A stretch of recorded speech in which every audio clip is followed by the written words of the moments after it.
మన విజయవాడలో ఉంటూ విజయవాడ ఘనకీర్తిని కూడా ఆయన పెంచాడని చెప్పి మాత్రం చెప్పదు. ఎంతోమంది పాత్రికేయులు ఆంధ్ర ప్రాంతంలో జన్మించినప్పటికీ వాళ్ళంతా హైదరాబాద్ వెళ్ళిపోవడం జరిగింది. నిజంగా హైదరాబాద్ కానీ తుమ్మపాటి గారు ఇల్లుంటే ఈ అష్టాదశ సహస్ర సభాకేశ్వర గారు తీసిన డబల్ ఆయన ఉపన్యాసాలు చెప్పుండే ఏ రోజు 2-3 సమావేశాలు ఉంటాయి తప్పనిసరి. ఎందుకంటే వాళ్ళ హైదరాబాద్లో అంత మాడగల శక్తి ఉన్న వాళ్ళు లేరు. అదే మా గొడ్డలు అక్కడ అవకాశాలు లభిస్తూ ఉంటాయి.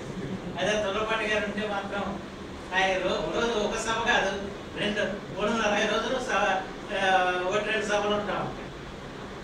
అయినప్పుడు కూడా ఆయన విజయవాడతో ఉన్న అనుబంధాన్ని పరిగణిస్తుంది. విజయవాడని వదలకుండా ఈ విజయవాడ యొక్క ఘనకీర్తికి ఆయన ఒక మార్గదర్శకుడు అయ్యారు.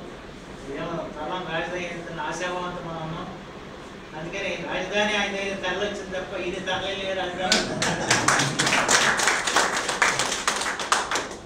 అటు మద్రాసు రాజధాని ఉండే అక్కడికి వెళ్ళలేదు. ఆయన ఇటు హైదరాబాద్ రాజధాని ఉన్నా ఇక్కడికి వెళ్ళలేదు. ఈ ఊళ్ళోనే ఉన్నా ఇక్కడే పుట్టారు గన్నవరంలో. అంచేత తుమ్మపాటి వారు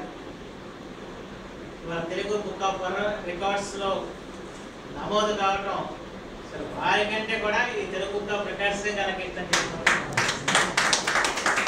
ఆయనకి జరిగిన సన్మానం కోసం ఏ పాత్రికేయుడికి జరిగి ఉండవు. మహోన్నతమైన సత్కారాలు సన్మానాలు జరిగాయి. ఎందరో మహోన్నతులు ఆయన్ని కీర్తించారు, శ్లాఘించారు.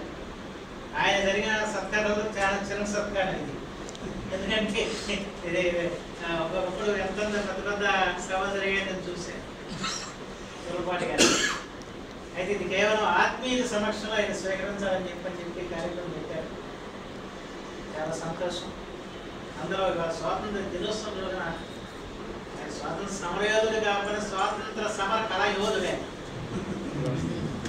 స్వాతంత్ర సమర కళాయోధుడికి మనం సన్మానం చేసుకుంటాం. చాలా సంతోషకరమైన విషయం. వెంకటాచార్య గారిని హృదయపూర్వకంగా అభినందిస్తున్నాం. ఇలాంటి మహనీయునికి ఇది ధృవీకరణ పత్రం బాధ్యతగా అందించే అవకాశం కల్పించే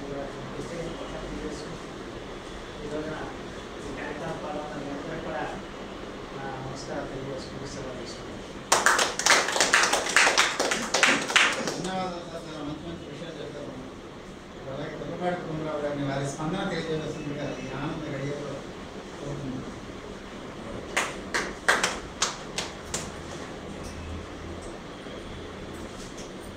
ఈనాటి సభకు